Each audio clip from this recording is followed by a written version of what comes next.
Gracias a todos por la invitación a este conversatorio de monitoreo de aire. Es un honor participar con ustedes en este conversatorio virtual, especialmente porque yo también soy de Perú y quiero colaborar con ustedes con lo que más podamos.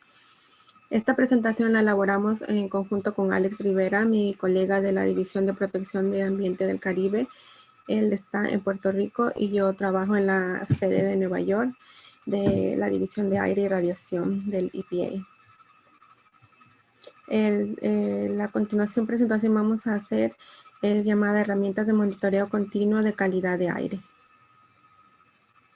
Para comenzar quiero primero comentarles de que para monitorear esta parte ha cobrado mayor relevancia durante eventos como pandemias, fuegos, emergencias ambientales, huracanes y otras cosas.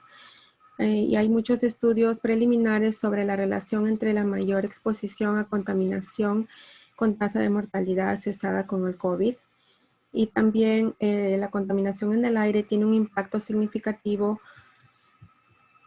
en la economía en varios modos, como cuesta vidas, también es difícil recuperar el trabajo, la producción de comida, daña estructuras, reduce la habilidad de los ecosistemas en crearse y también cuesta mucho dinero remediar las estructuras y otras cosas que se dañan por medio del medio ambiente. ¿Y por qué queremos monitorear la calidad del aire? Para determinar el grado o la extensión de la contaminación, para proveer accesos a datos de calidad de aire al público, para sostener la implementación de metas de aire del aire y cumplimiento con estándares federales y estatales, evaluar la efectividad de estrategias de control de emisiones. Justamente yo me encargo eso de las inventario de emisiones, en el cual nosotros recibimos también datos del monitoreo de las diferentes entidades estatales y ellos usan esos monitoreos justamente para proveer tendencias de calidad de aire. Y también pueden hacer modelos. Si, por ejemplo, quieren implementar un nuevo control, ellos tienen que modelar y ver cómo va a ser el impacto, si se va a reducir en realidad o si, por ejemplo, es una compañía antigua y quieren quitar alguno de sus antiguos modelos y quieren poner algo nuevo, ellos nos tienen que presentar un modelo de cómo piensan que esa nueva estructura va a impactar la calidad del aire. Esto también apoya los esfuerzos de investigación científica y estudios, también para realizar actividades de fiscalización y asistencia de cumplimiento para ver que sí sea verdad que ellos están cumpliendo con las metas y para establecer una política ambiental y la calidad del aire y el desarrollo económico, como les decía, es muy costoso cuando las estructuras se van dañando por la mala calidad de aire. El monitoreo de área ambiental. La mayoría de redes de monitoreo son manejadas por entidades gubernamentales.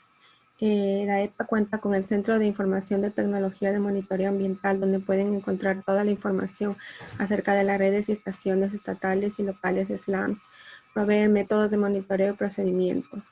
El sistema de calidad AQS es un depósito de datos de contaminación ambiental recopilados por el EPA. Estos datos vienen de agencias estatales, locales y tribales del control de la contaminación del aire. También tiene datos meteorológicos, información descriptiva sobre cada estación de monitoreo de la calidad de sus sensores. También tenemos el sitio web llamado AirData, que proporciona acceso a los datos de calidad de aire. Estos datos son monitores exteriores.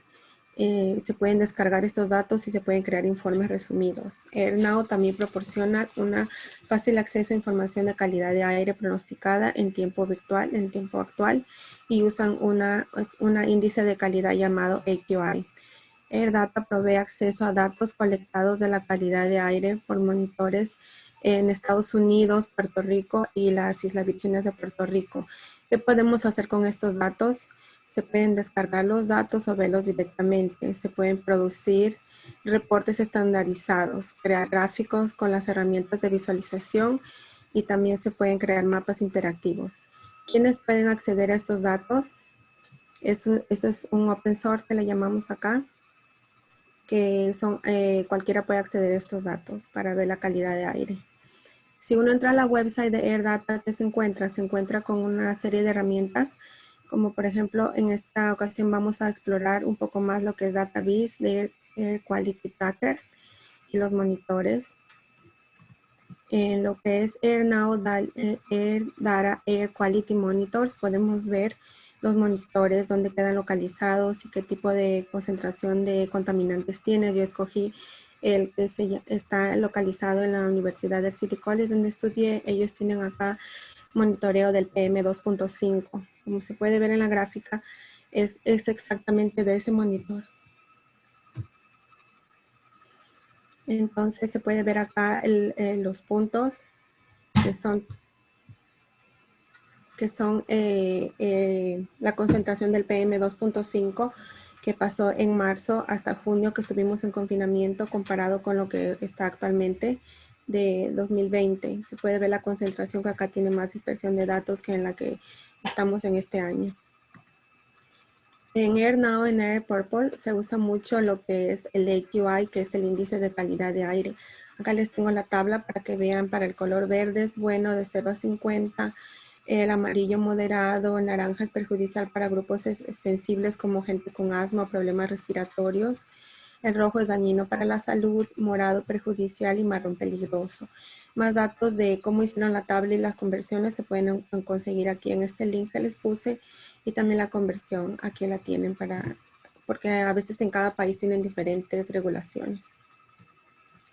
También quise correr un gráfico multianual del monitor localizado en Queens para ver en otra área, no en lo que es Manhattan, sino en Queens. Y se puede ver que en el 2007, 2008, 2009 se ve la calidad de aire un poco más comprometida, en moderado. Y para lo que estuvimos en el confinamiento, estuvo la calidad de aire muy buena, por lo que estuvimos con menos tráfico y menos operaciones. Pero una vez que ya se empezó a reanudar, se pueden ver estos picos amarillos de que ya la calidad de aire estaba en moderado. Y después estamos explorando acá la herramienta que es de Air Data Daily Air Quality Tracker, donde quiero ver cómo está la calidad del PM2.5 comparada con la del promedio de hace 5 años, que es la línea gris. Y sí se puede ver que es una diferencia. Incluso se ve aquí en este mapa una sombra celeste, que quiere decir los máximos de hace 20 años y los mínimos. Y se puede ver que hemos estado muy bajos, casi con los mínimos comparado con los hace 20 años.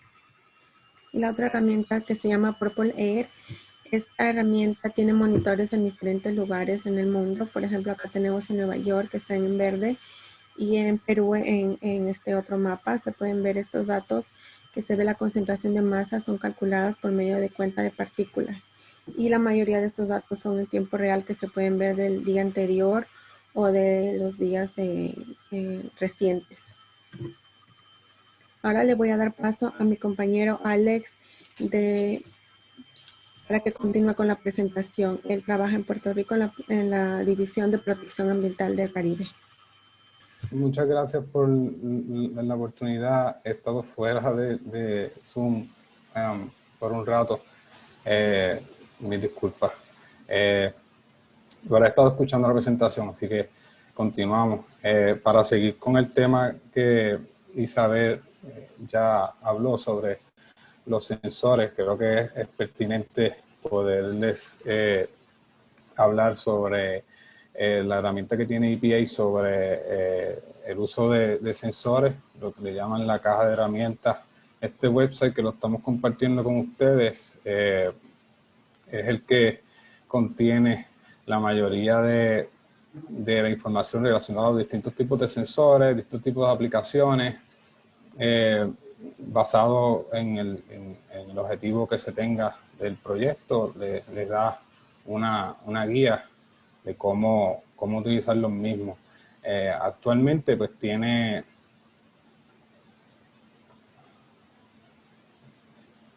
un anuncio sobre un proyecto que está realizando la agencia en conjunto con el Servicio Forestal para atender el asunto de los fuegos en el área oeste de los Estados Unidos. Específicamente sobre ese proyecto, lo interesante es que están incorporando datos de fuentes como Purple Air, y están calculando los factores de corrección para poder acercar estos datos a datos provenientes de estaciones de monitoreo. Y el siguiente visual lo que provee son los distintos tipos de información que tiene esta caja de herramientas.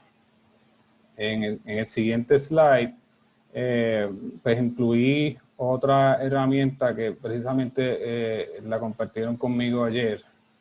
Esta fue desarrollada en el estado de Texas, en el área de Dallas-Fort Worth. Lo interesante de la misma es que fue desarrollada por la academia, por la Universidad de Texas en Dallas, y grupos y organizaciones sin fines de lucro, ONGs, en colaboración y con subvenciones de la EPA, el Cuerpo de Ingenieros y otras organizaciones. Y como pueden ver, pues incorpora los datos de sus estaciones de PM2.5 y la compara con los datos de EPA por POLAIR y toma en consideración las facilidades que están en el área y el comportamiento del viento en el área.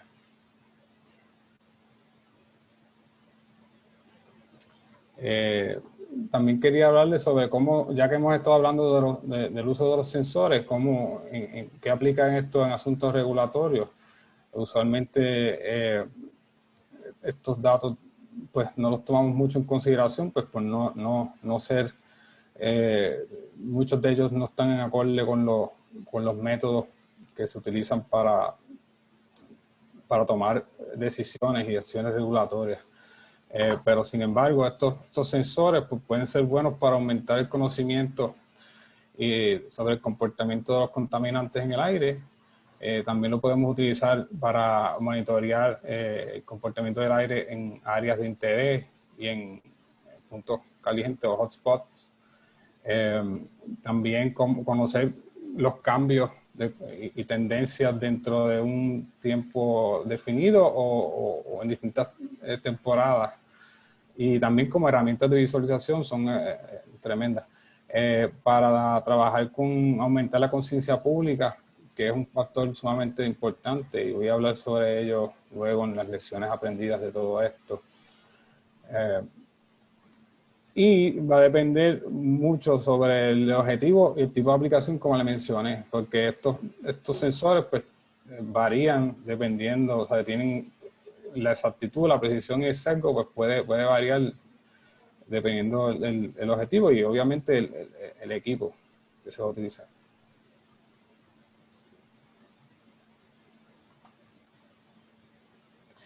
Entonces quiero hablarles sobre la base de datos que nosotros tenemos para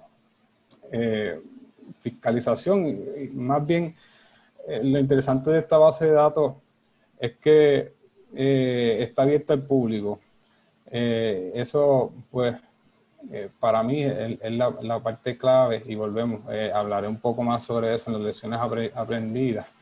Pero ECHO es la base de datos que por lo menos yo que estoy en el programa de fiscalización, nosotros utilizamos para poder conseguir información de facilidades, cumplimiento y fiscalización que se ha realizado en diversas facilidades. Cerca de 1 millón de facilidades se pueden encontrar en esta base de datos. No tan solo incluye datos relacionados a aire, sino también a agua y desperdicios y agua potable. Se pueden hacer análisis de tendencia, se pueden encontrar datos sobre casos de fiscalización pasado, la cantidad de inspecciones que se han realizado en la facilidad, etcétera. Pero lo más interesante es lo que vamos a presentar próximamente, en la próxima slide. Esta herramienta es prácticamente nueva. Se está implementando para permitir a nosotros, los inspectores, poder tener todos los datos que necesitamos en una sola herramienta. En el pasado, hace unos años atrás, pues teníamos que utilizar lo que es el ICCR, que lo pueden visualizar en el slide.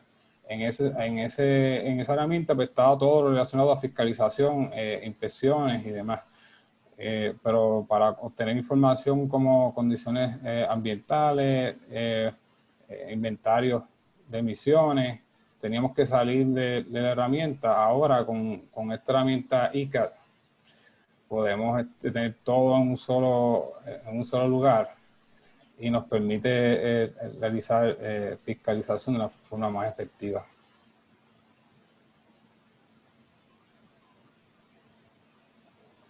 ECAT, aquí yo incluí un ejemplo sobre cómo utilizar la base de datos para monitorear los datos de contaminantes criterios y las estaciones de monitoreo de aire en los Estados Unidos. Te permite buscar por geografía, ubicación, tipo de contaminante y te genera visuales como lo que acabamos de ver. En este ejemplo yo corrí basado en contaminantes peligrosos en un periodo de 5 años, en un área metropolitana, en una zona de no logro para SO2 y como un criterio de búsqueda de riesgo de cáncer.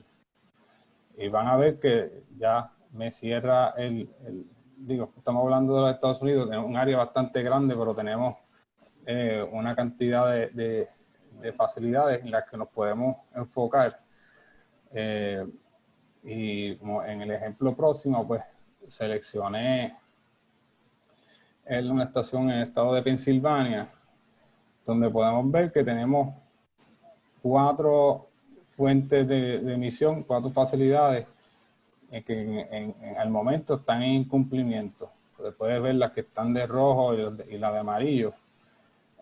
También en el próximo slide puedo indicarle más detalles. El sistema te provee información sobre el monitor de referencia, el tipo de datos que provee, la estación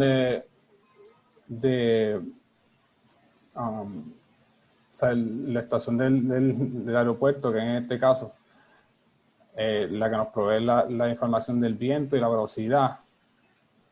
También provee el listado de contaminantes que se están monitoreando en esa estación y te hace unos visuales, unos gráficos para que el inspector pueda hacer un análisis basado en las condiciones ambientales, la ubicación, el viento y demás. ¿Qué facilidad puede ser la que está generando esos picos o esa situación con los contaminantes en el área?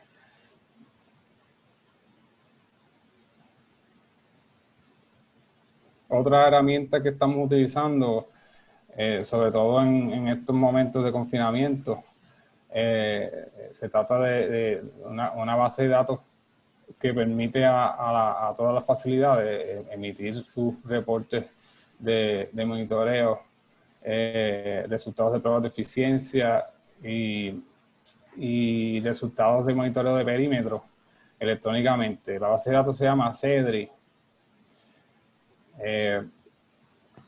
Esto es basado, ¿verdad?, en lo que establece el 40 CFR, la parte 60, 62 y 63, que le exige a las facilidades someter electrónicamente estos documentos a través de otra base de datos que se llama Central Data Exchange, CDX. Estoy incluyendo los enlaces de ambas herramientas en la presentación para que puedan tener mayor información.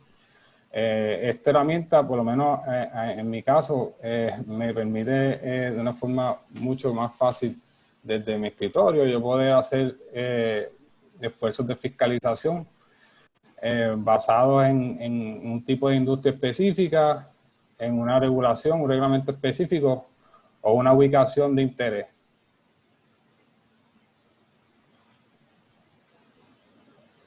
Volvemos con herramientas como ECO, ECAT, CEDRI, pues nos permite en tiempos como estos hacer fiscalización focalizada y mantenerse, a tener una continuidad en los esfuerzos de fiscalización. En esta presentación quería darle un ejemplo del uso de estas herramientas para el tipo de industria de refinería de petróleo. La regulación que le aplica a la refinería exige que las facilidades establezcan un sistema de monitoreo de concentración de benceno alrededor del perímetro de la facilidad. Estos datos de monitoreo en el perímetro están disponibles a través de CEDRI, lo que nos permite nuevamente tener una fiscalización mucho más efectiva. En este slide simplemente les demuestro por qué es bueno monitorear el benceno, pero vamos a pasar esta porque no quiero quitarle más tiempo.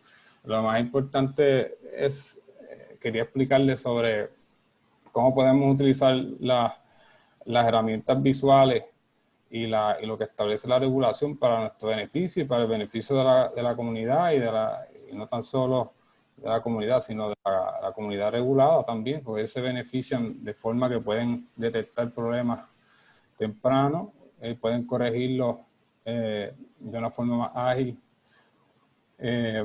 Provee también información de emisiones a nivel estatal y al público. Esta información está disponible, lo cual permite y facilita la toma de decisiones en cuanto a cómo manejar este tipo de facilidades. Y a nivel visual, pues puedes ver, el visual habla por sí solo, te permite visualizar las concentraciones alrededor de la facilidad y identificar, en ese caso, la concentración de benceno en el área de la finca de tanques, pues puede ser un indicador de un liqueo de uno de los tanques, pero o sea, habría que entonces considerar la información del viento y demás, pero esa información que también se provee en el reporte.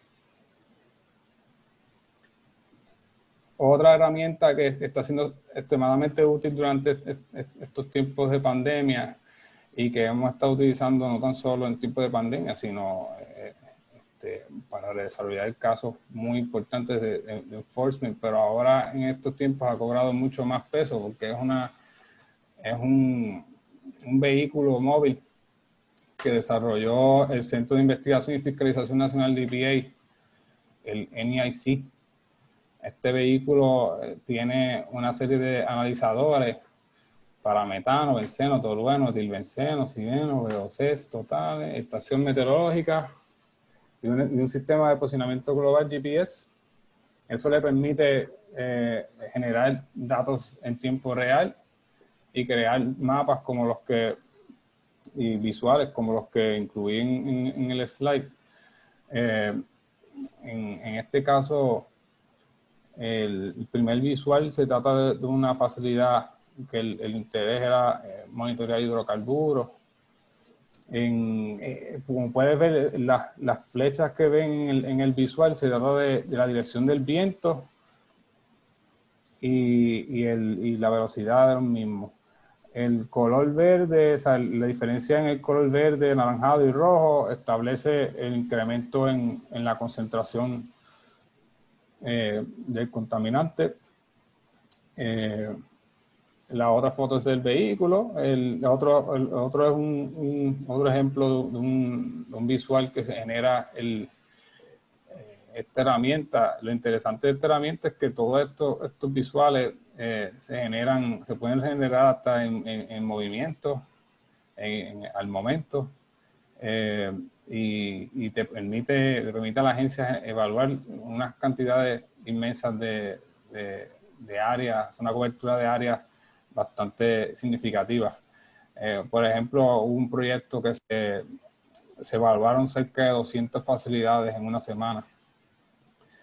Así que es muy útil. Incluyo otro enlace que pueden encontrar mayor información sobre ese proyecto. Entonces, las lecciones aprendidas. En este caso, aparte de lo que estamos viviendo con la pandemia, quería incluir también eventos relacionados a huracanes y terremotos. En el caso de los huracanes, pues porque lo viví recientemente acá en la isla de Puerto Rico.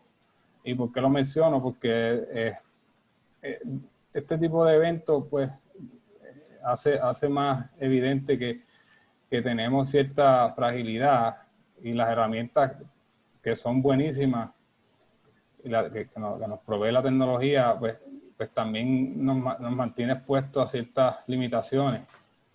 Por ejemplo, yo les puedo decir que durante el huracán aquí en Puerto Rico, nosotros nos quedamos sin energía eléctrica, y todo lo que era red de monitoreo, todo lo que opera conectado a internet y electricidad, ya no se podía utilizar. Así que nos dejó prácticamente sin ningún tipo de herramienta para nosotros poder tener alcance en los lugares donde necesitábamos estar. Así que recurrimos a los métodos tradicionales, y es por una de las cosas que quiero mencionar, que aparte, ¿verdad?, de tener una mejor coordinación y comunicación con las agencias locales, necesitamos reconocer esas limitaciones para poder manejar mejor nuestros programas de fiscalización y asistencia y cumplimiento durante este tipo de eventos. También es importante los acuerdos colaborativos con organizaciones sin fines de lucro. Esto está más que probado, por lo menos de mi experiencia. Las mismas, las ONG, proveen una flexibilidad que el gobierno no tiene. También tienen mayor presencia y alcance en comunidades, en áreas donde quizás el gobierno no puede llegar por pandemias o lo que sea el caso. Tienen mayor aceptación en las comunidades, sobre todo en momentos como lo que estamos viviendo, que a veces la credibilidad del gobierno se afecta mucho, y estas ONG juegan un papel bien importante. También las ONG, en el mismo caso de la academia, pueden proveer continuidad a proyectos que el gobierno quizás a veces no puede garantizar.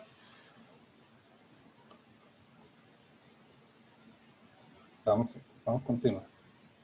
Mencioné la academia. La academia me parece que juega, al igual que las ONG, son cruciales.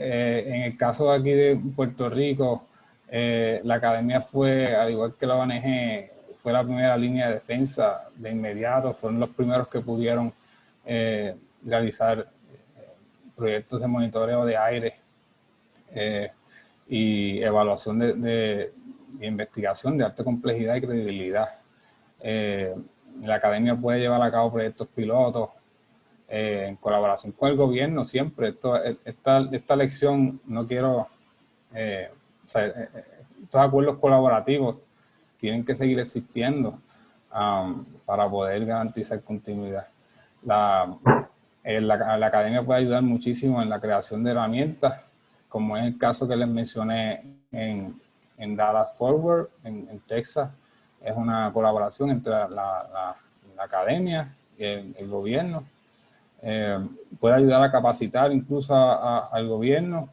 La academia puede ayudar también a establecer estrategias de planificación. Puede ayudar también muchísimo a evaluar la ubicación de las estaciones de monitoreo. También muy importante, por lo menos en mi experiencia, el gobierno tiene que tener una comunicación con grupos comunitarios efectiva.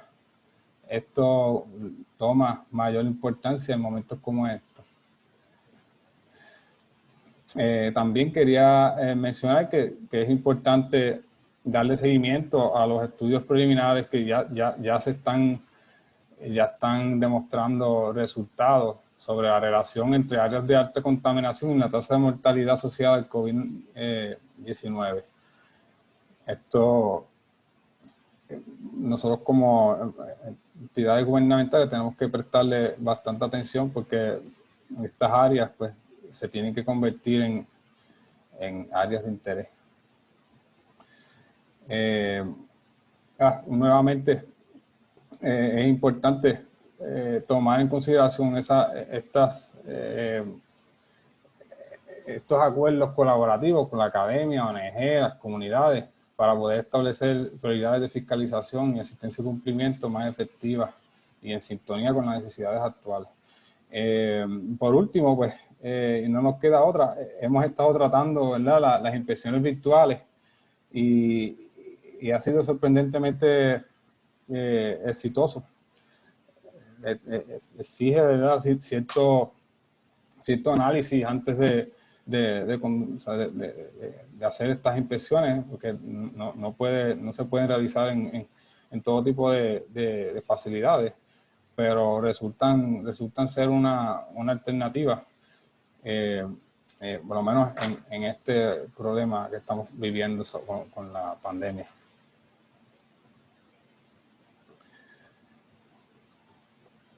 Y con eso terminamos.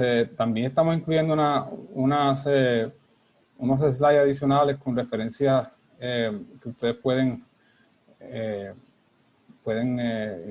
evaluar. Todas están relacionadas al tema que hemos estado discutiendo.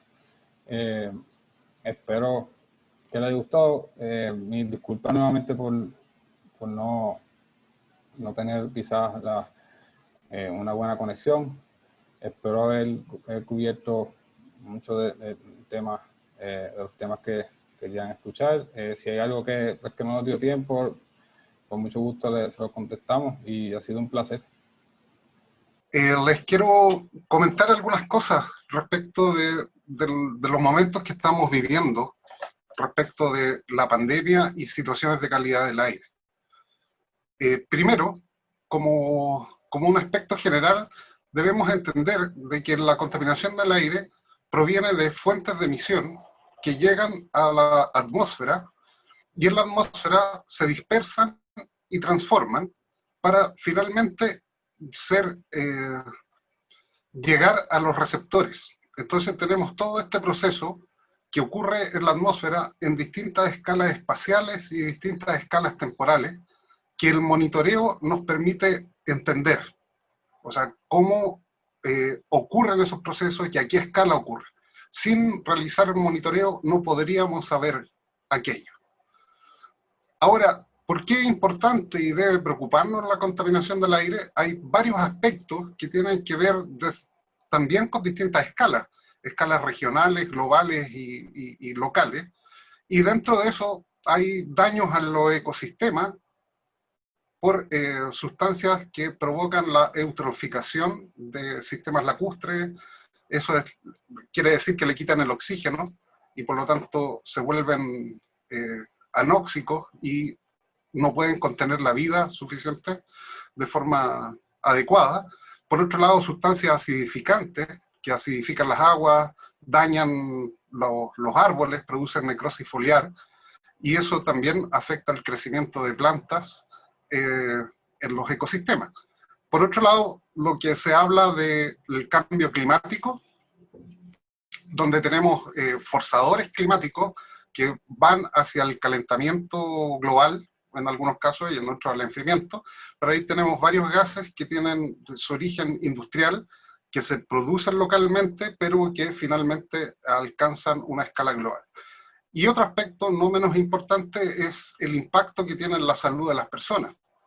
Se ha comprobado que la contaminación atmosférica genera daños en la salud, hace que haya mayor incidencia de personas sensibles a tener enfermedades, produce muertes prematuras, y por lo tanto ahí también hay un efecto importante, y sin dejar de lado lo que puede ser el impacto económico. Y otro aspecto que no hay que olvidar es que vivimos en un mundo urbano. ¿Y qué implica esto? Que nuestras ciudades, en general, tienen problemas de contaminación atmosférica.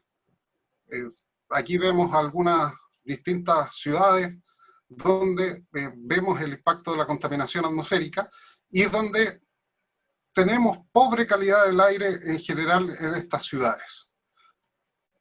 Aquí hay un mapa de la contaminación atmosférica, donde se mide la contaminación. Hay lugares donde se mide más. Estados Unidos tiene una red de monitoreo muy grande, en Europa también, y en Latinoamérica, bueno, Chile tiene una de las redes de monitoreo también, debe ser una de las más grandes de Latinoamérica. Y aquí podemos ver cómo las distintas áreas del mundo están sujetas a distintos niveles de contaminación. En Asia Pacífico es donde se encuentran los mayores problemas de contaminación alrededor del mundo.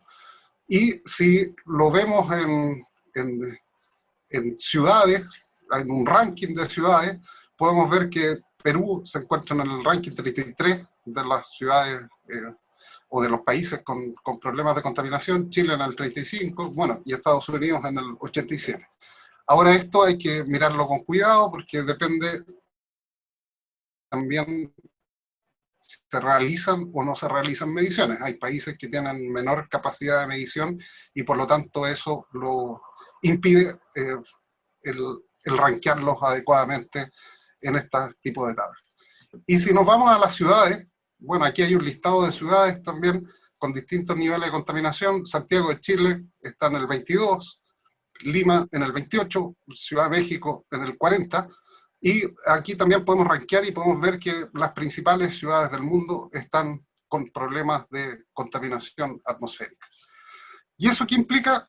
Bueno, como les decía, vivimos en un mundo urbano y alrededor del 50% de la población mundial está expuesta a niveles de contaminación atmosférica que podrían afectar la salud de las personas. Y eso también se traduce en el último reporte del estado del aire a nivel global, de que hay 4.9 millones de muertes prematuras que podrían ser atribuibles a la contaminación atmosférica outdoor.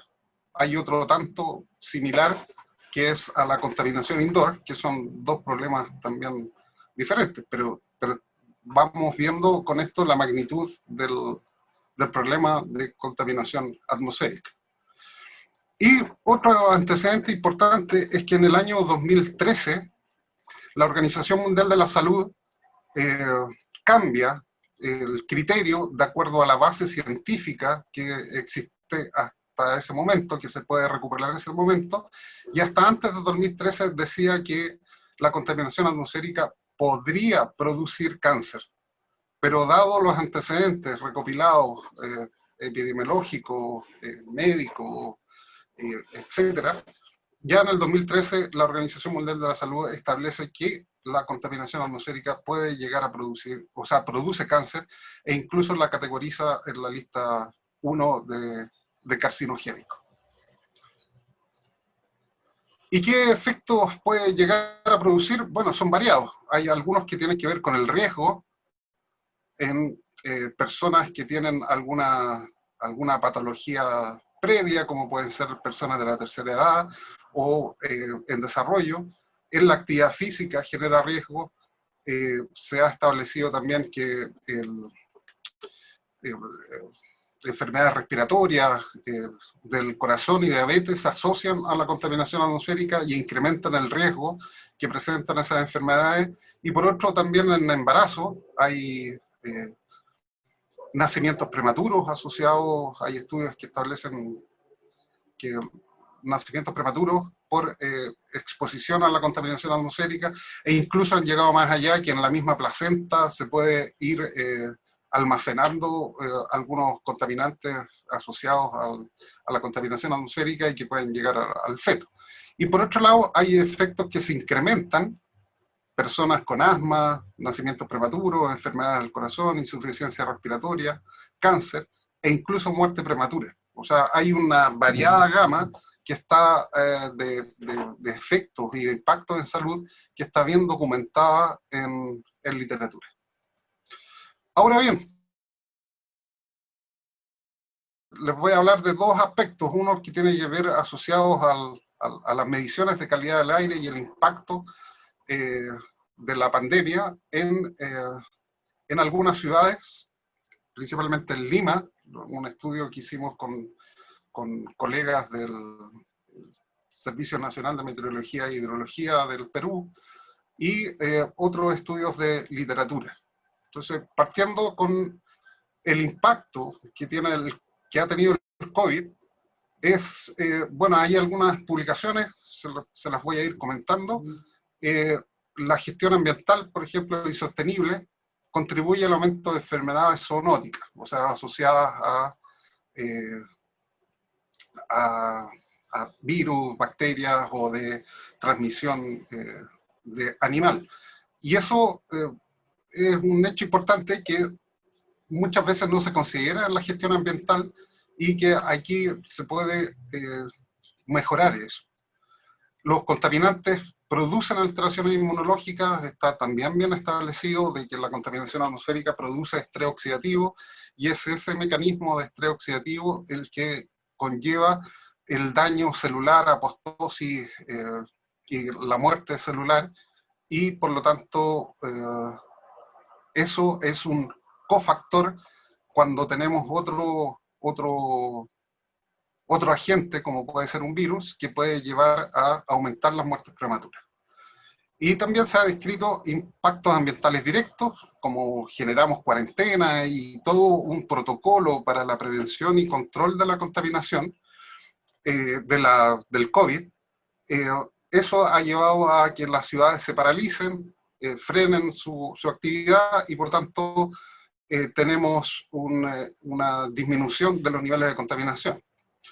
Y factores climáticos que aún no están bien establecidos, se habla de que la temperatura, la humedad relativa, tienen algún impacto, pero todavía están en estudio qué factores pueden incrementar o exacerbar el COVID-19 en las condiciones que estamos viviendo.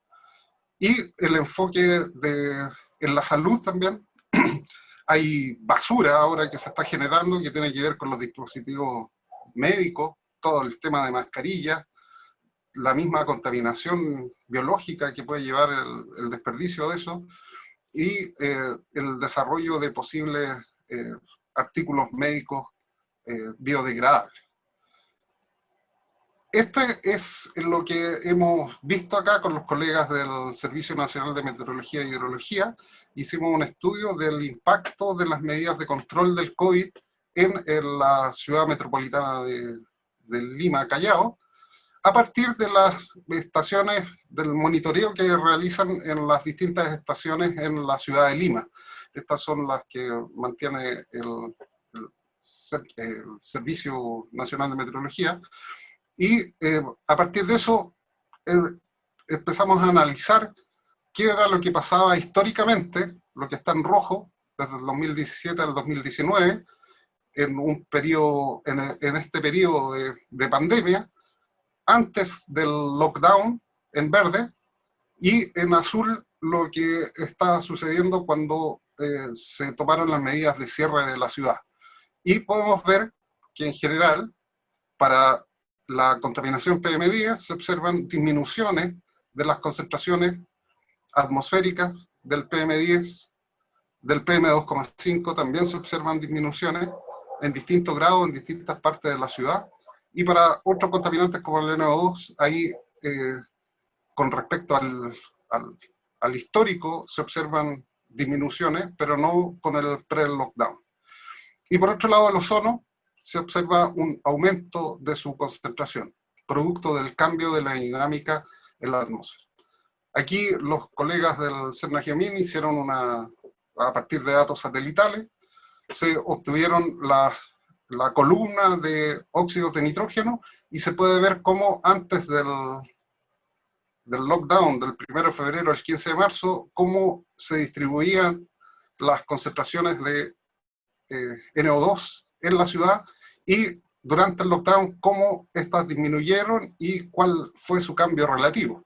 Y el cambio relativo estamos hablando del orden de un 20%, una disminución, y eso está asociado a la disminución de la actividad en la ciudad. Entonces, para la ciudad de Lima observamos un aumento en las concentraciones de ozono y disminuciones en las concentraciones de PM2,5, PM10 y NOx. En el caso de Santiago también hicimos un análisis similar. Aquí podemos ver los históricos de 11 estaciones de monitoreo en la ciudad y cómo en el periodo actual, que es el periodo de pandemia, se observan cómo la variabilidad de estas concentraciones es menor, la dispersión, y por otro lado las concentraciones disminuyen. ¿Y disminuyen en cuánto? En PM10 y PM2,5, en menos 5%, menos 11%, los óxidos de nitrógeno un menos 54%, y el ozono se incrementa en un 63%, de nuevo por la dinámica asociada a la formación de ese contaminante. También allí los colegas del CERNAGEOMIN nos hicieron, o sea, del Servicio Nacional de Meteorología del Perú, nos hicieron la modelación a partir de datos satelitales y a partir de una modelación, cómo se dispersan las concentraciones de NO2, PM10 y PM2,5 en la ciudad y cuál es el cambio relativo, y vemos cómo en todos los casos se evidencian disminuciones en las concentraciones de estos contaminantes. Y en el caso de Santiago también vemos disminuciones de PM2,5, PM10, de CO, de NOx y un aumento en la concentración del ozono producto de su dinámica. Ahora, esto no es solo de nuestras ciudades, sino también se ha observado alrededor del mundo. Aquí hay distintos, para los diferentes contaminantes, PM10, PM2,5, NO2, CO y ozono, como en distintas ciudades alrededor del mundo, de Europa, también Asia, se han observado estas disminuciones en mayor o menor grado dependiendo de las distintas fuentes de emisión. Y la única forma de saber esto es a partir de mediciones. Ahora, otro aspecto que está en revisión tiene que ver cómo el COVID se asocia a la contaminación como un cofactor que puede impactar en la salud de las personas. Y eso está en discusión, y aquí hay artículos que hablan de eso, reviews e investigación que se está realizando para poder establecer qué asociación existe entre el COVID, la contaminación atmosférica y posible impacto en la salud.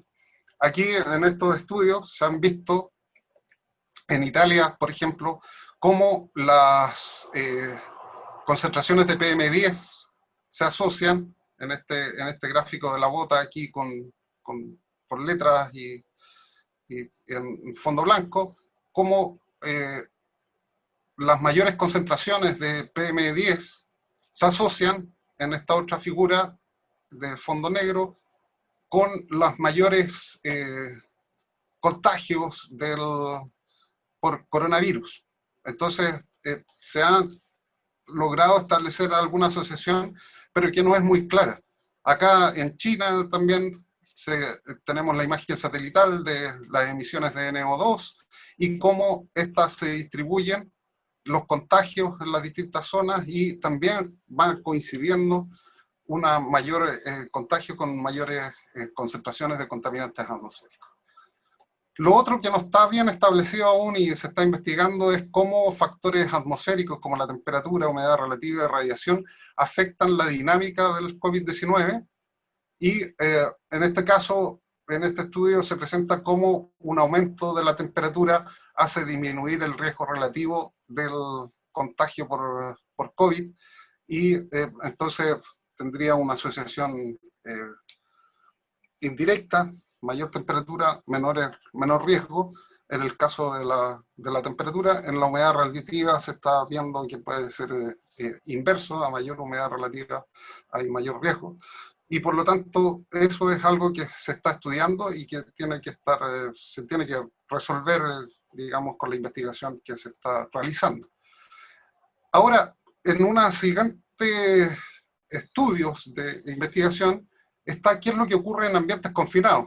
Y hay casos bien documentados respecto de cómo el COVID se contagió en ambientes cerrados, como el caso de un restaurante, donde en el Año Nuevo Chino, una persona contagiada asintomática, terminó contagiando a 10 personas por la mala ventilación del lugar. Y esta fue la situación. Este es el comedor, y con aire acondicionado en la zona, sin ventilación exterior, y el paciente cero, en este caso, se ubicó en la mesa A, y producto de del tiempo que estuvieron ahí, la separación entre las mesas, y la circulación del aire en la zona, este paciente cero terminó contagiando a 10 personas, y lo que se explica por el flujo de aire. Si se fijan, solo se contagiaron personas de la línea donde estaba la mesa, y eso tiene que ver con el flujo de aire. Entonces el aire acondicionado hizo recircular el aire de esta persona que estaba contagiada, y permitió que se contagiaran otras 10 personas. Entonces, una de cómo se puede evitar esto es mejorando la ventilación, el aire acondicionado, evitar la recirculación y la filtración, y la separación física entre las personas. Después hay otro estudio también bien documentado respecto de un contagio en el bus. También aquí en Asia, una mujer contagiada en un viaje de 100 minutos terminó contagiando a 23 personas. Y esta es la situación donde tenemos el bus, la separación, no hay separación física entre las personas, y el paciente cero terminó contagiando a estas 23 personas en distintas zonas del bus. Y eso también tiene que ver con la circulación y la recirculación del aire acondicionado en ambientes cerrados. Entonces, una recomendación clara en ambientes cerrados es tener mayor ventilación. ¿Por qué? Porque el virus también vive en ciertas superficies, y el virus puede llegar a contagiar puede vivir y ser viable durante 3 horas en superficies, en diferentes superficies, y por otro lado el tiempo de vida media del virus viable está alrededor de 1 hora. Entonces 1 hora después de que puede haber algún contacto con alguna superficie, el virus se puede mantener, y por lo tanto ahí también hay investigación que se está realizando. Y otro aspecto importante es si el virus logra pasar al material particulado o a la contaminación atmosférica, y ahí hay algunas evidencias que se están recolectando, todavía no es claro. Se han colectado material particulado, y en el material particulado se han encontrado cadenas de ADN o de RNA del virus, y por lo tanto ahí se está discutiendo si es posible que el material particulado sea un vector de transmisión del virus. Ahora, ¿qué es lo que pasa? Que cuando uno estornuda o libera aerosoles, microgotas, a la atmósfera y al ambiente. Determinada lo vamos a ver más adelante. Aquí, bueno, aquí está, de 1 a 2 metros, de 7 a 8, incluso más de 8 metros, y las gotas se va evaporando la humedad y terminan formando aerosoles. Y eso se está documentando ahora cómo el COVID se está encontrando en algunas partículas de aerosoles, ¿ya? Y otro aspecto es cómo en zonas que está el material particulado o altas concentraciones del material particulado puede ayudar a dispersar el COVID-19 y aumentar la mortalidad y la movilidad. También ahí hay estudios que se están realizando en este periodo. Hay que tener claro que lo que nos muestran muchas imágenes no es del todo cierto. El virus, el coronavirus, tiene 0,1 micrómetro, y aquí tenemos el material particulado PM2,5 y el material particulado PM10. Entonces, en realidad, un cabello humano, lo tenemos acá, el PM10, el PM2,5, y el virus vendría a ser ese puntito rojo. Y por lo tanto, efectivamente existe algún grado de probabilidad de que el virus lo podamos encontrar en algunos aerosoles, pero la viabilidad del virus no es larga en el tiempo. Entonces, al toser, tenemos que el virus puede llegar a más de 6 metros si no ocupamos medidas de protección, y en este viajar de las partículas más pequeñas, estas se van evaporando la humedad y van quedando partículas sólidas. Y esas son las que pueden viajar incluso bastante tiempo. Aquí en un trabajo se analiza eso. Las partículas más grandes son las que van decayendo a una menor distancia, pero si se fijan, las partículas de 1 micrómetro pueden llegar hasta 50 metros y pueden estar en el ambiente hasta 12 horas. Entonces, por lo tanto, se hace fundamental el uso de mascarillas en este caso. Y hay otros aspectos que no los consideré, pero también se ha estudiado aspectos de etnia, ingresos, educación y vivienda, que afectan, también son cofactores en el caso del contagio en el COVID. Y en Santiago hay un estudio que se realizó en el porcentaje, aquí tenemos en el eje X el porcentaje de personas en situación de pobreza y los fallecidos en el eje Y por COVID, y lo que se ve es que las personas más pobres es donde se observa la mayor mortalidad producto del COVID. Mientras que las zonas con menor pobreza y con mayores ingresos tienen un mejor acceso a la educación, a la salud y pueden salvar esta situación. Y esto se ha visto en etnias, en Estados Unidos las personas de color también se ha visto que tienen un mayor riesgo relativo al COVID, el tema de pobreza en Santiago y en otras ciudades también se está analizando. Entonces, como comentario final, bueno, el COVID ha generado una situación que es extremadamente inusual, reduciendo las emisiones, y ha permitido generar estudios para ver cómo se comporta la contaminación atmosférica en estas situaciones que son absolutamente inusuales. ¿Qué es lo que va a pasar también? El efecto rebote, o sea, cuando vuelva la producción, cuando se levanten las medidas de restricción y la producción vuelva, ¿cómo se va a comportar la contaminación? Eso es algo que tenemos que ver, y puede que, como va a volver con más frenesí, puede que haya ahora, luego de ver esta reducción, veamos un aumento y mayores concentraciones que en un periodo normal. La contaminación atmosférica agrava la mortalidad, la morbilidad y la mortalidad. Eso también es algo que creo que uno de los colegas va a mostrar. Los factores climáticos todavía están en discusión, se está estudiando cómo impactan, como es un proceso multidimensional. Esto es un poquito complicado de verlo, pero están estudiando. Y por otro lado, ¿qué pasa con el PM10 si puede ser un portador del virus SARS-CoV-2?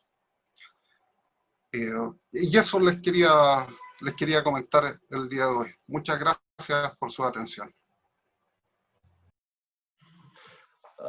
Buenos días a todos. Y en primer lugar, muchas gracias por la invitación por la UEFA, y también felicidades a la UEFA para organizar este evento interesante, muy interesante y importante. Bueno, voy a hablar sobre efectos de confinamiento de la pandemia a la calidad de aire en Europa y lecciones aprendidas. Aquí en este contexto presentaré datos de la calidad ambiental, calidad de contaminación atmosférica en Europa, y también voy a entrar al tema que ya presentó bastante profundamente Manuel. Voy a entrar al tema de la toxicología, al tema del impacto de la contaminación atmosférica a la mortalidad en forma general, y específicamente también el impacto de la concentración de partículas menor a 2.5 micrones, el PM2.5, a la mortalidad por el COVID-19. En Europa, la cronología de las medidas contra el COVID-19 no ha sido concertada entre los países. Cada país ha tomado medidas individuales. Y el primer país afectado era Italia. Inicio de marzo había un brote importante de COVID-19 en el norte de Italia. Y el 5 de marzo ese país empezó con el cierre de los colegios. Unos días más tarde, Alemania también tenía un brote causado por un evento parecido a lo que Manuel presentó en China, en esa sala grande. Lo que pasó en Alemania, había mitades de febrero una fiesta de carnaval, y en esa fiesta de carnaval un pueblo entero casi se contagió en una sala grande. Entonces, Alemania empezó no directamente con un cierre de colegios o un distanciamiento físico, sino empezó con un aislamiento de casos probables. Y así consecutivamente empezaron los países a tomar las medidas de acuerdo a su necesidad. Y las medidas más concentradas eran ya a partir del 15 de marzo, más o menos, en la mitad de marzo, cuando la mayoría de los países ya tomaron medidas de contingencia para combatir los efectos del COVID. Entre las medidas tomadas por los países, había medidas completamente voluntarias, como hemos visto en Suecia, donde nunca, hasta la fecha, no han cerrado colegios. Tampoco colegios donde habían casos de COVID no han cerrado, sino había un distanciamiento social voluntario. Y eso también más o menos funciona. La curva de contagiados en Suecia es más alta en comparación con otros países, pero ese país está manejando esa situación con su estrategia. Hay otros países como Italia y España, donde las medidas eran mucho más drásticas y autoritarias, con el uso del militar para controlar la cuarentena. Esas son fotos de París. Arriba son fotos de marzo 2019 y abajo de mitad de marzo 2020. Entonces no necesitamos ser expertos o científicos para ver cómo ha mejorado la calidad del aire. Y no necesitamos tampoco equipos muy sofisticados de monitoreo. Entonces, había un mejoramiento significativo en la calidad del aire durante en París, en este caso, la cuarentena. ¿Cómo se monitorea la calidad del aire en Europa? Hay diferentes sistemas. Un sistema sofisticado, y entiendo que es un sistema uno de los más sofisticados que existe actualmente a nivel internacional, es el satélite Copernicus Sentinel-5P, que transmite datos cada 5 a 15 minutos de Europa y otros puntos del mundo, sobre la concentración de monóxido de carbono, dióxido de nitrógeno, dióxido de sulfuro, ozono, metano, formaldehído, vapores de agua y diferentes materiales particulares Y entiendo que otros gases más. Ya existe una versión más avanzada que van a lanzar en poco tiempo, parece, que puede detectar mucho más gases de traza.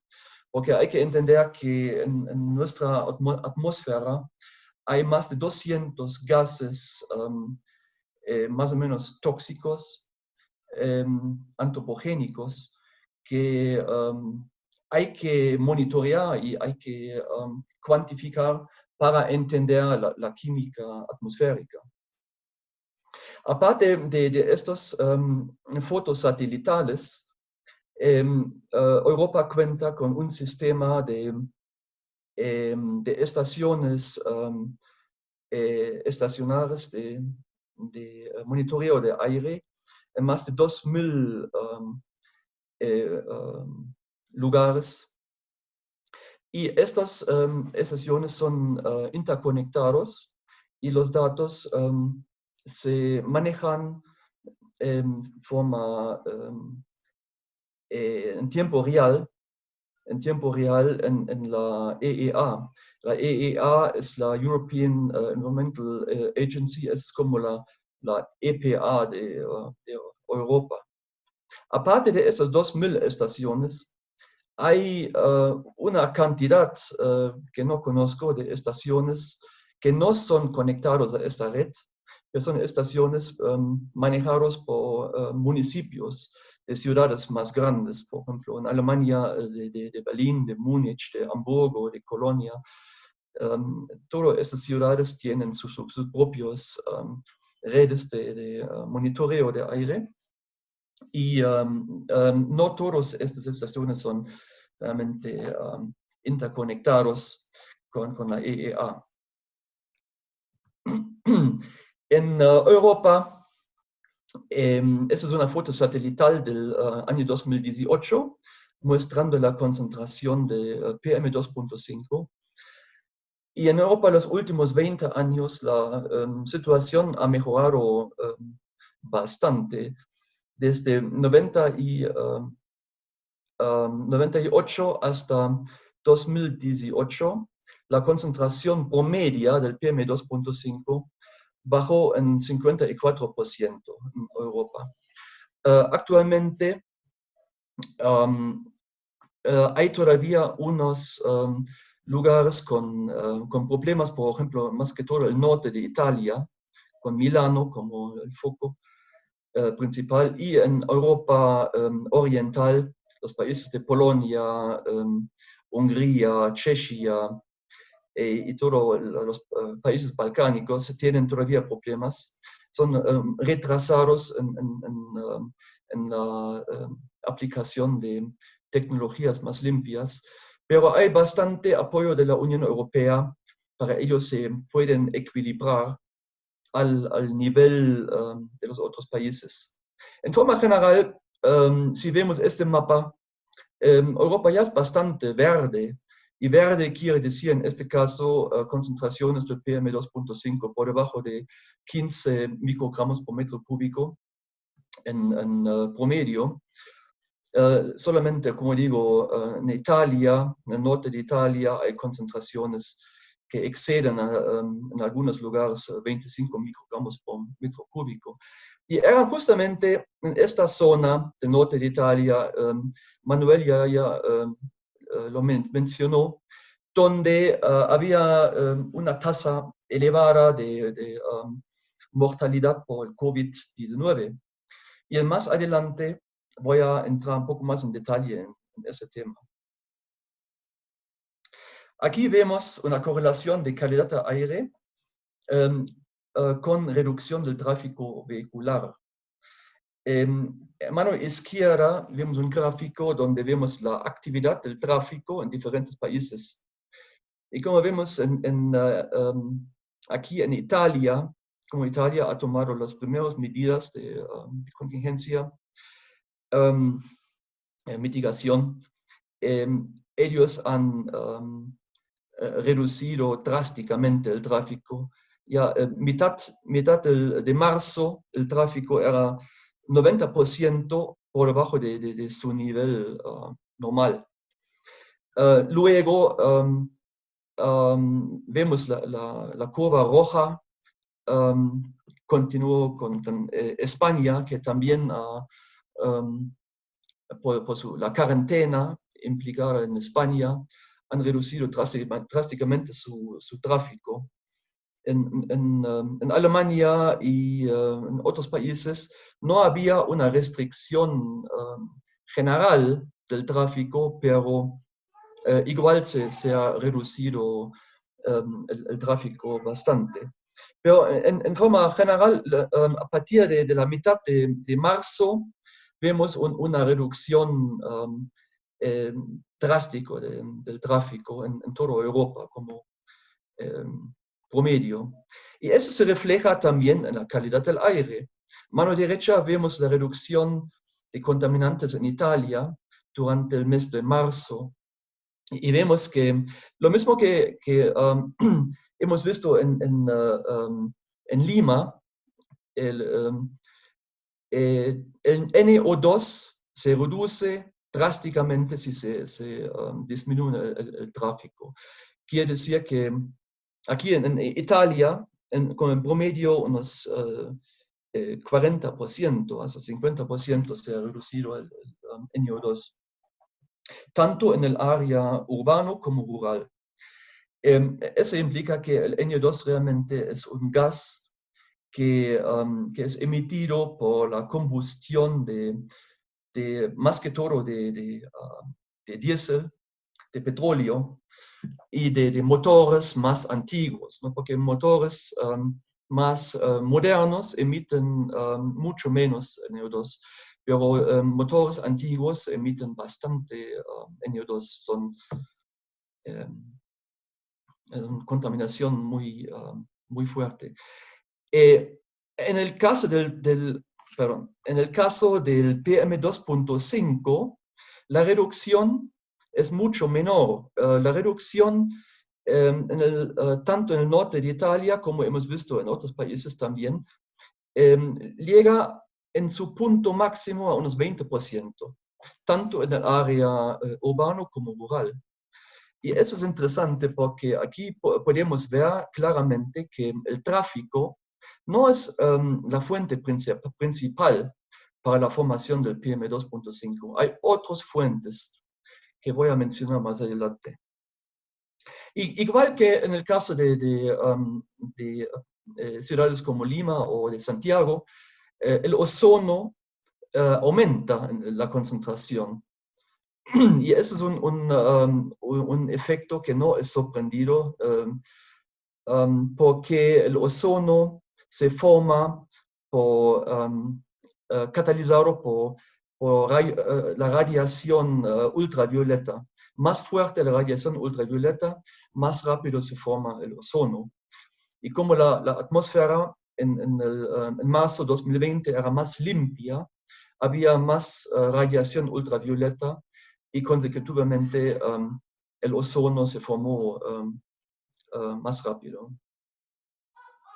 Aquí tenemos una comparación del NO2 en Italia entre marzo 2019 y marzo 2020. Y claramente se nota cómo ha disminuido la concentración. Y eso es una imagen de satelital de España. Y aquí también se puede ver cómo ha disminuido la concentración del NO2 entre marzo 2019 y marzo 2020. Es muy significativo la reducción.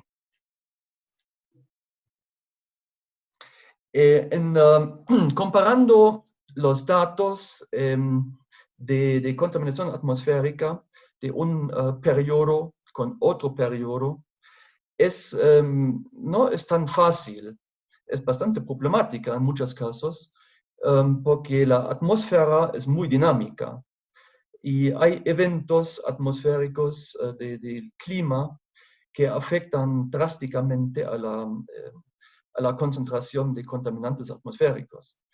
Más que todo Europa Europa es mucho más inestable con respecto a al clima que, por ejemplo, Chile o Perú, porque aquí en el mapa vemos que Europa es como un sándwich entre los aires muy calientes del norte de África, de la Sahara, y aires muy fríos en la Ártica. Y por eso en Europa tenemos mucha dinámica, mucha energía en la atmósfera. La consecuencia es que el clima es muy cambiante, cambia de día al día casi, hay bastante precipitación y por lo tanto, comparando datos de un periodo con datos de otro periodo, siempre hay que tomar en cuenta las características meteorológicas en estos periodos. Aquí tengo un pequeño video que muestra la concentración de PM10 entre el 1 de marzo y el 14 de abril de 2020. Y justamente en este periodo había una tormenta de arena en el norte de África, tanto en la Sahara como en Saudi Arabia. Y estos vientos llegaron hasta Europa y afectaron lógicamente la composición de contaminantes atmosféricos. En el video, si se fijan en las manchas amarillas son, son concentraciones de PM10 entre unos 70 y hasta 90 o 100 microgramos por metro cúbico. A ver, espero que el video funcione. ¿Ya? Aquí vemos como, ya vemos algunas manchas de arena en el sur.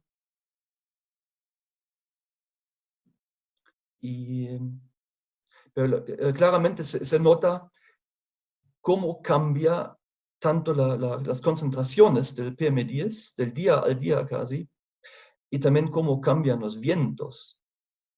Entonces los vientos son bien cambiantes en Europa.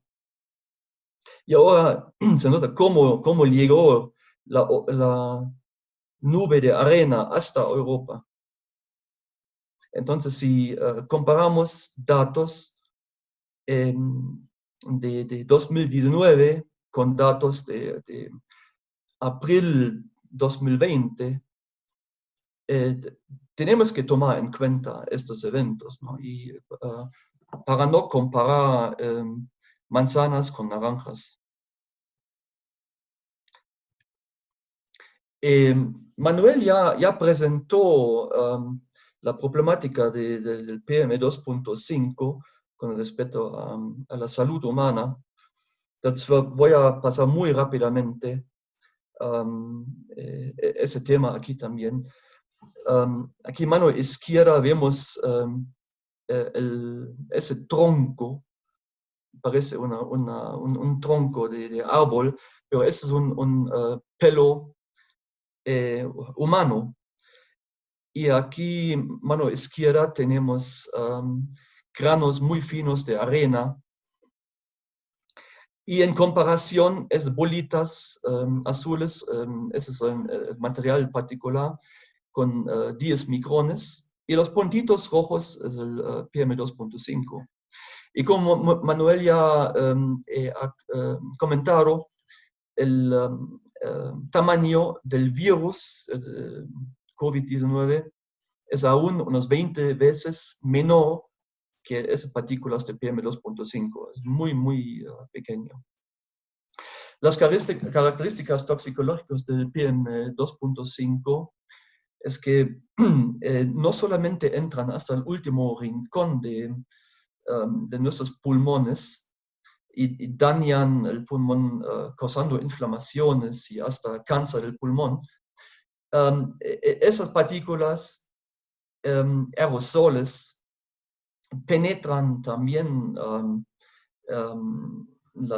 venas y entran al flujo sanguíneo.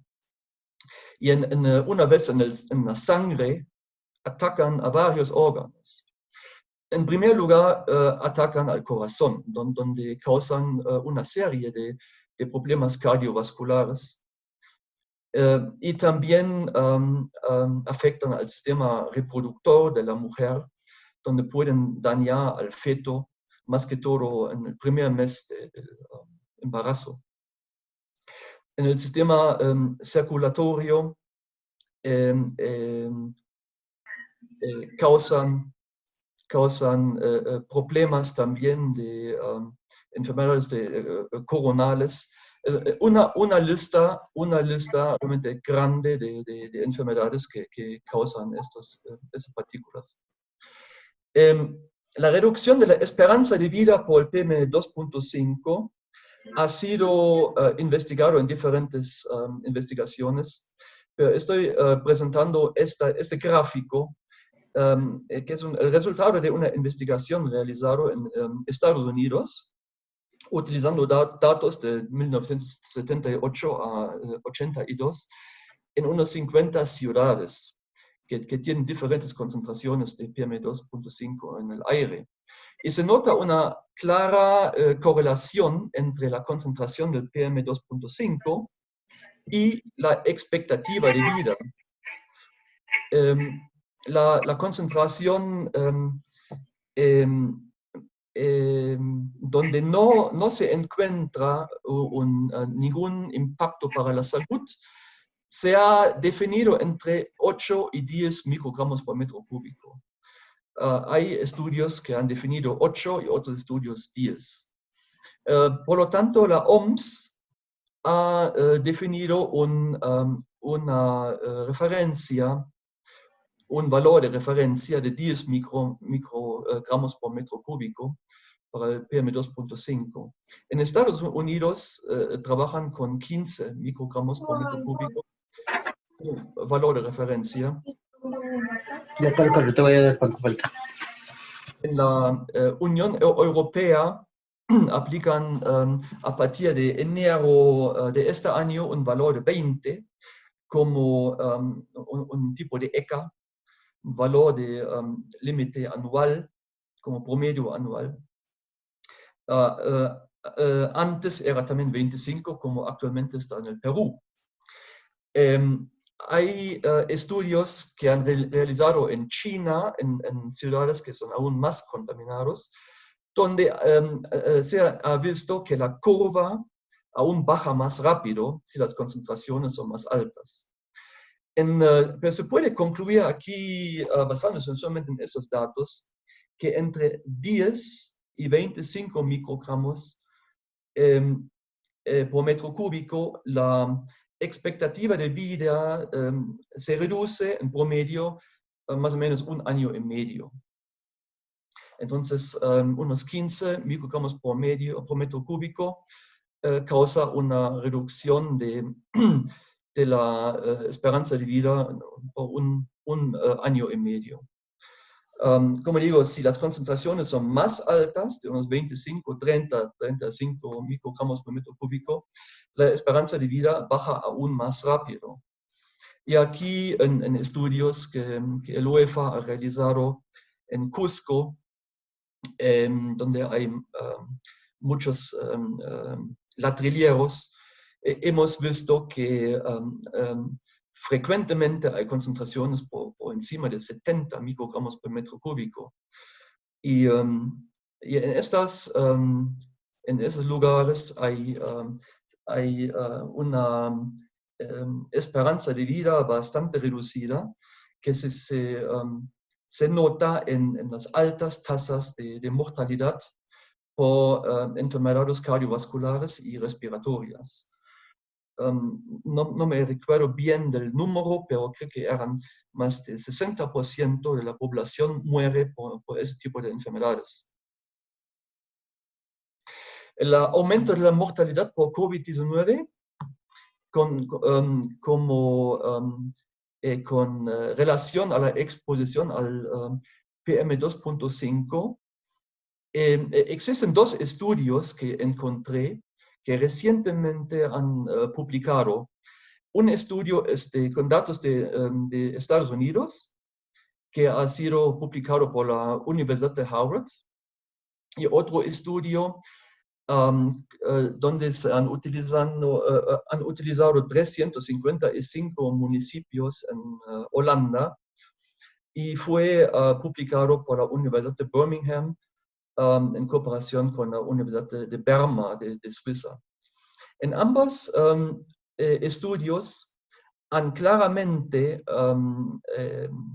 demostrado un aumento del riesgo de mortalidad por COVID-19 en relación a la contaminación atmosférica por el PM2.5.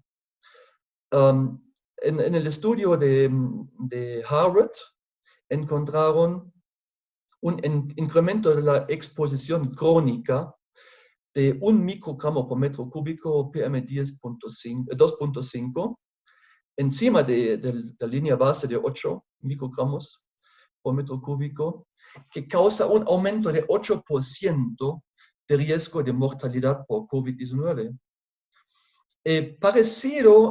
Muy parecido a este estudio, el resultado de Holanda muestra un aumento de 13 a 21%, entonces más que el doble del riesgo de mortalidad por COVID-19.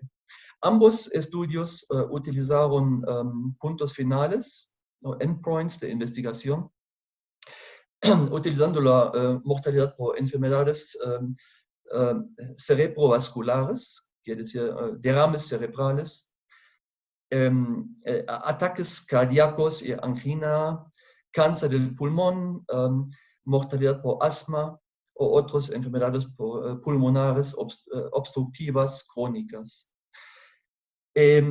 Lógicamente hay otros factores que impactan, que afectan el riesgo de mortalidad, pero se han incluido en ambos estudios más de 20 factores como variables de desviación, incluido condiciones de salud, obesidad, consumo de tabaco, alcohol, condiciones socioeconómicas, clima, medidas de aislamiento social, entre otros. Entonces, en ambos estudios, el nivel de confianza de esta correlación era más de 95%. Bueno, ya estoy llegando a lecciones aprendidas. Lógicamente hay un montón de lecciones aprendidas en todos estos estudios realizados y depende del punto de vista. Yo por mi lado estaba tratando de seleccionar algunas lecciones que podemos aprender para la gestión tanto a nivel nacional como regional y municipal. Entonces, en primer lugar, podemos resumir que en forma general una reducción del tráfico resulta una disminución del NO2 hasta unos 40% y una reducción del PM2.5 hasta unos 20%. Y en varias ocasiones se observó un leve aumento de ozono en áreas urbanas. Aquí vemos que una reducción del tráfico, aunque que si paralizamos por completo el tráfico, el tema del PM2.5 no podemos solucionar por completo. Lo podemos reducir a unos 20%, tal vez llegamos a 30%, pero no mucho más. Y la razón es que el PM2.5 se forma por otras fuentes que no son el tráfico. Esas otras fuentes, lógicamente, son actividades de combustión en el área industrial, pero en estudios realizados en Europa se ha visto que una gran parte, hablamos de hasta 60% y más de las del PM2.5, proviene del sector de la agricultura. En Europa, más que todo en las zonas donde hay mucha ganadería, utilizan mucho el estiércol líquido como fertilizante. En este proceso de fertilización se emiten inmensas cantidades de amoníaco.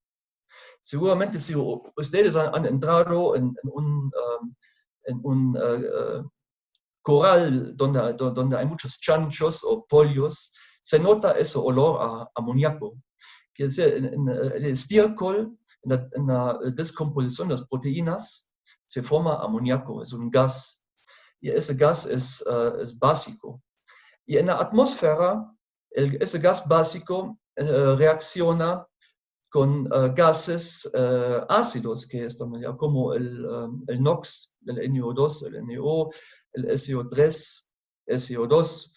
Esos gases que tenemos en la atmósfera reaccionan con el amoníaco y forman microcristales de sales. Y esos microcristales de sales forman parte de que inhalamos como PM2.5. Hay estudios que han realizado en un evento de smog en París 2016, donde el 64% del PM2.5 provenía del sector de agricultor, de la agricultura. Esa es una de las lecciones que es importante de entender. En países como, en ciudades como Lima,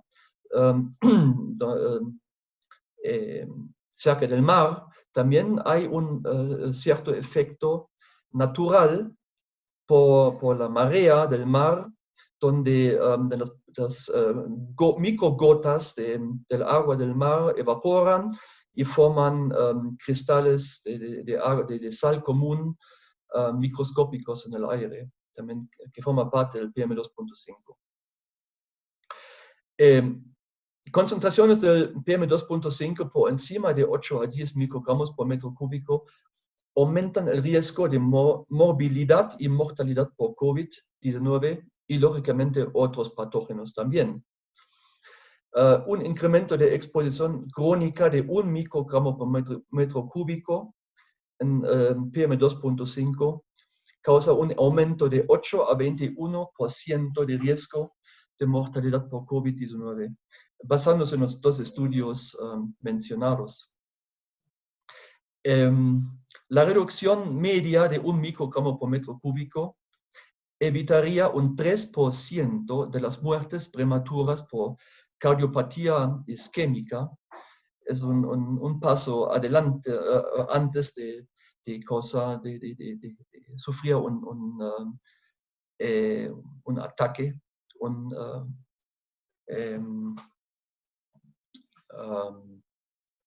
infarto, y un 2.6% de las muertes por cáncer del pulmón en Europa. Esos datos vienen de estudios realizados por la EEA, utilizando, entre otros, el RQ+. RQ+ es un programa que puede recomendar a todas las personas que se interesan para entender la correlación entre contaminantes atmosféricas y la movilidad y mortalidad. El RQ+ es un programa libremente disponible en la página web de la OMS. Buscan en Google y lo van a encontrar. Esto es un dato que no parece mucho, 3%, pero yo he hecho una estimación utilizando datos de Europa de unos años atrás, y yo llegué a sumas bastante elevadas. Entonces, la contaminación europea en Europa por PM2.5 causa, según mi estimación de los datos, 1.5 millones de muertos prematuras por año. Es lógicamente, no es una cifra fija, depende mucho de los diferentes lugares, pero es como un promedio, es una estimación realista. Quiere decir, 1.5 millones de personas en Europa mueren meses o años más temprano por la contaminación atmosférica, más que todo por el PM2.5. Y es el PM2.5 que cada vez se cristaliza como el risk driver. Es la sustancia que domina el riesgo por la contaminación atmosférica. El NO2 también, pero el NO2 es un factor de 10 menos peligroso, porque según estudios que he visto, en el año 2017, creo, en Europa se estima que habían 68.000 muertos, muertes prematuras por la contaminación por el NO2. Entonces hablamos de un factor de 10 o más menor al impacto por el PM2.5.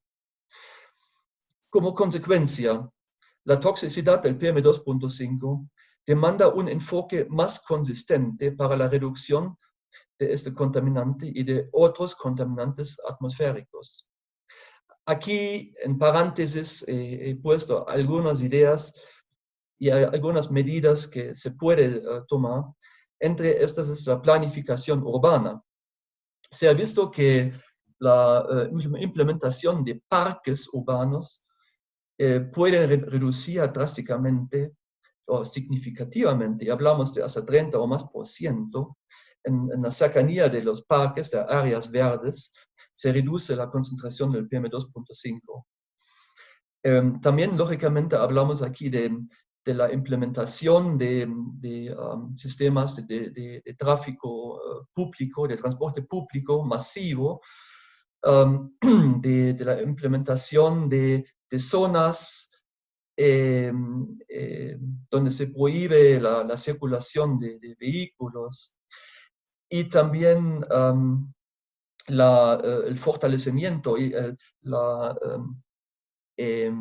promoción de la electromovilidad, que en el futuro va a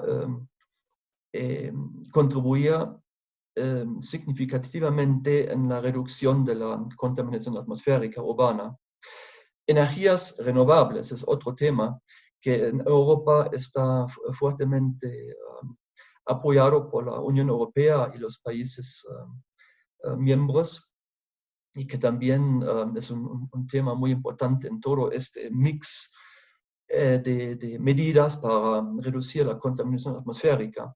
Economía circular, otro tema que aquí el MINAM en Perú también está tomando cada vez con más fuerza, más importancia. Hablamos de otros temas, por ejemplo, el tema de la ecoeficiencia, el tema del mejoramiento de las prácticas en la agricultura, y eso más que todo en relación a la contaminación por el PM2.5, como mencionado. Hay otro punto que quiero tocar, y ese es el punto de la interpretación de las ECAs aire aquí en el Perú. Las ECAs aire en el Perú han sido o son definidos en el Decreto Supremo 003/2017 del MINAM. Para el ECA de PM2.5 se ha definido un valor de 25 microgramos por metro cúbico para un periodo de 24 horas. Para un promedio anual, así, 25 microgramos por un promedio anual. El valor de 50 microgramos por metro cúbico está definido para un promedio, un periodo de 24 horas. Considerando la toxicidad del PM2.5, el valor de 50 microgramos por metro cúbico es bastante elevado. Y lo que me preocupa un poco es que aquí en Arequipa, lo que he visto, donde yo trabajo, y también en instituciones públicas a nivel nacional, utilizan el valor de 50 microgramos por metro cúbico como valor de referencia. Se realizan monitoreos durante 24 horas. En realidad, y también no quiero entrar por razones del tiempo en los detalles, pero esos valores provienen de datos toxicológicos agudos y datos toxicológicos crónicos. El valor de 50 microgramos por metro cúbico proviene de datos toxicológicos de una exposición aguda. Quiere decir, una población que está expuesto a un evento, por ejemplo, un incendio forestal o incendios dentro de una urbanización por corto tiempo, durante horas, un máximo de 24 horas o de repente unos días, pero no por un lapso de meses o años. Una exposición por un lapso de meses o años de 50 microgramos por metro cúbico no se puede considerar para nada como un valor de referencia seguro para la población. Como hemos visto, significa una reducción drástica en la expectativa de vida de la población. Entonces, lo que yo propongo es que se define a nivel nacional, por el lado del MINAM, un lineamiento donde se establezcan reglas claras de interpretación de estos datos, porque el Decreto Supremo 003-2017 no explica realmente cómo aplicar estos valores. Valores de periodo de 24 horas y un promedio anual. Bueno, eso es todo lo que quería decir hoy. Y eso es una foto de mi región en Alemania en un día soleado en otoño, con neblina en el valle y un sol brillante, y espero que pronto en toda Europa podamos ver este sol brillante. Muchas gracias por la atención.